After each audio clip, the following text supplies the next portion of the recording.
Hello everyone, स्वागत है आपका अपने चैनल द स्टॉक हेवन में। आज मैं जिस टॉपिक पे वीडियो बनाने जा रहा हूँ ये मोस्ट कंफ्यूजिंग टॉपिक है। बहुत सारे लोगों को पता होगा कि दो टाइप के चार्ट होते हैं, एक स्पॉट चार्ट, दूसरा फ्यूचर चार्ट।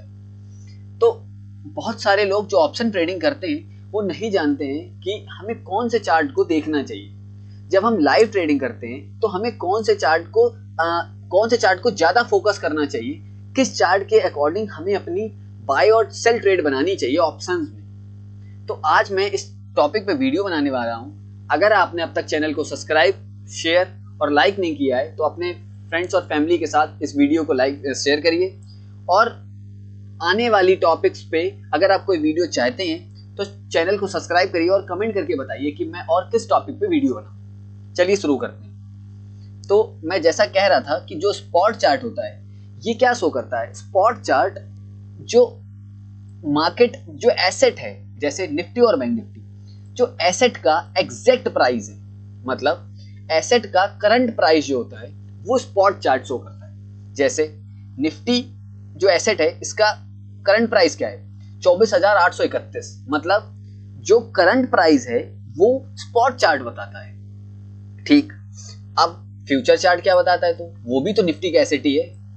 जैसा कि आपको पता होगा जो फ्यूचर कॉन्ट्रैक्ट्स होते हैं ये अपनी फ्यूचरिस्टिक वैल्यू बताते हैं, मतलब कि निफ्टी आने वाले टाइम में कौन सी वैल्यू को रखता है, मतलब अपनी क्या वैल्यू प्रिडिक्ट करता है। तो उसकी जो वैल्यू होती है वो फ्यूचर कॉन्ट्रैक्ट शो करता है। जैसे अगर मैं कहूं कि जो निफ्टी का अभी अगस्त का फ्यूचर है ये किस पे डिपेंड कर रहा है, तो जो फ्यूचर चार्ट का प्राइस होता है वो बहुत सारे फैक्टर्स पे डिपेंड करता है। जैसे बाय और सेल पे, इंटरेस्ट रेट पे, बहुत सारे फैक्टर्स पे फ्यूचरिस्टिक चार्ट डिपेंड करता है। ठीक, अब हमें इससे मतलब नहीं है कि वो किस पे डिपेंड कर रहा है, हमें क्या करनी है, हमें ऑप्शन ट्रेडिंग करनी है। तो हमें ये समझना चाहिए, हमें सिर्फ इतना जानना है कि भैया मुझे ये बता दो मैं ट्रेड करते समय, ऑप्शंस में ट्रेड करते समय किस चार्ट को देखूं, ये फ्यूचर के चार्ट को देखूं या फिर स्पॉट के चार्ट को देखूं। तो सबसे पहले मैं आपको बता दूं कि हम ऑप्शन में ट्रेड करते हैं। ऑप्शन मतलब ऑप्शन अपनी वैल्यू डिराइव किससे करता है, ऑप्शन अपनी वैल्यू फ्यूचर चार्ट से डिराइव करता है, डेरिवेटिव फ्यूचर चार्ट से डिराइव करता है। मतलब जब भी ऑप्शन में कोई मूवमेंट आएगा तो इसका मतलब वो पहले फ्यूचर चार्ट में आया होगा। तो जब फ्यूचर चार्ट में उसका मूवमेंट आएगा इसीलिए वो स्पॉट ऑप्शन के चार्ट में शो करता है। जैसा मैंने बहुत बार हमने ऑब्जर्व किया होगा कि कभी कभी ऐसा होता है स्पॉट चार्ट मूव ही नहीं करता है। बहुत बार आपने देखा होगा स्पॉट चार्ट मूव नहीं कर रहा है और ऑप्शन मूव किए पड़ा है। जैसे मैं ऑप्शन को दिखाऊं तो ये देखिए कि ऑप्शन अपना मतलब ऑप्शन मूव कर रहा है अच्छी तरह से और स्पॉट मूव ही नहीं कर रहा। इसका मतलब कहीं ना कहीं फ्यूचर चार्ट का हमें रेफरेंस लेके चलना चाहिए। जैसा अब मैं आपको जैसे कि दिखाता हूं, ये देखिए आज जो फ्यूचर चार्ट, ये फ्यूचर चार्ट है।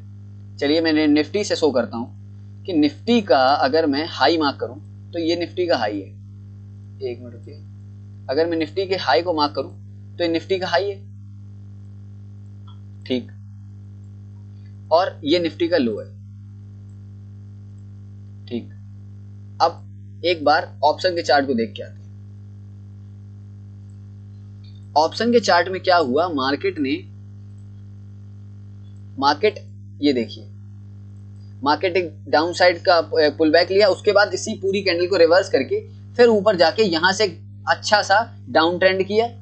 डाउन साइड मूव करने के बाद एक अच्छा सा पुल बैक लिया ऊपर जाने के लिए, फिर एक छोटा सा पुल बैक लेके अपने हाइस को भी ब्रीच कर दिया। अगर आप नोटिस करेंगे तो ऑप्शन ने क्या किया, ये जो ऑप्शन था कॉल ऑप्शन कितने का था, 24,800 का, इसने क्या किया अपने हाइस को ब्रेक कर दिया और इसी के ऊपर ऑलमोस्ट क्लोजिंग ना करके एक टाइप ऑफ रिजेक्शन लेके और नीचे फिर चला आया।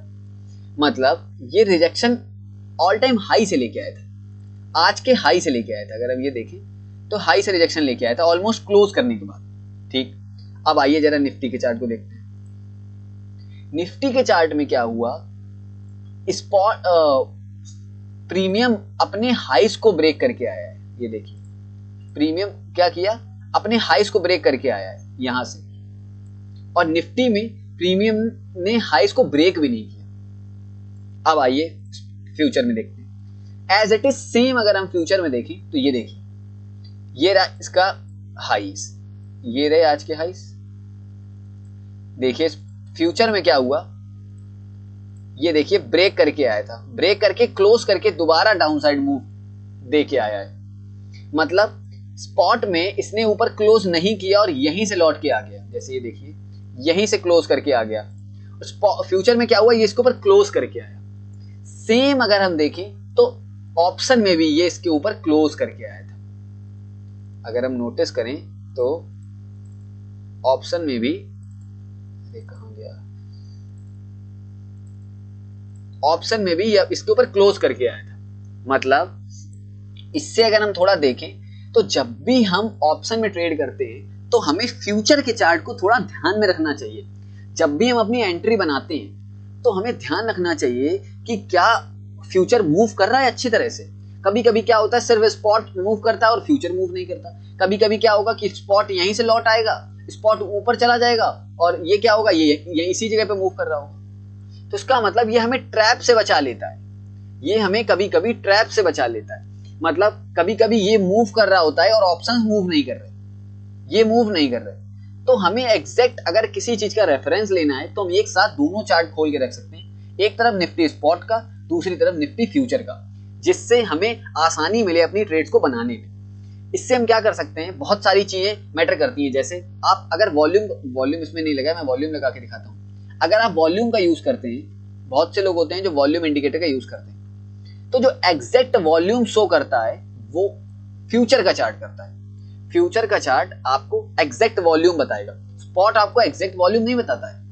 तो अगर आपको वॉल्यूम का भी यूज करना है तो आप फ्यूचर चार्ट का यूज कर सकते हैं। इसीलिए जब भी हमें ऑप्शन में ट्रेड करनी है तो हमें दोनों चार्ट को देखना चाहिए, निफ्टी स्पॉट को भी, निफ्टी फ्यूचर को भी, क्योंकि ये दोनों ही चार्ट हमारी ट्रेडिंग को एनहेंस करने में हेल्प करते हैं। चलिए इस वीडियो को यहीं समाप्त करते हैं। किसी और टॉपिक पर अगर आप वीडियो चाहते हैं तो आप कमेंट करके बताइए, मैं उस टॉपिक पर वीडियो बनाऊंगा। चलिए तब तक के लिए जय हिंद।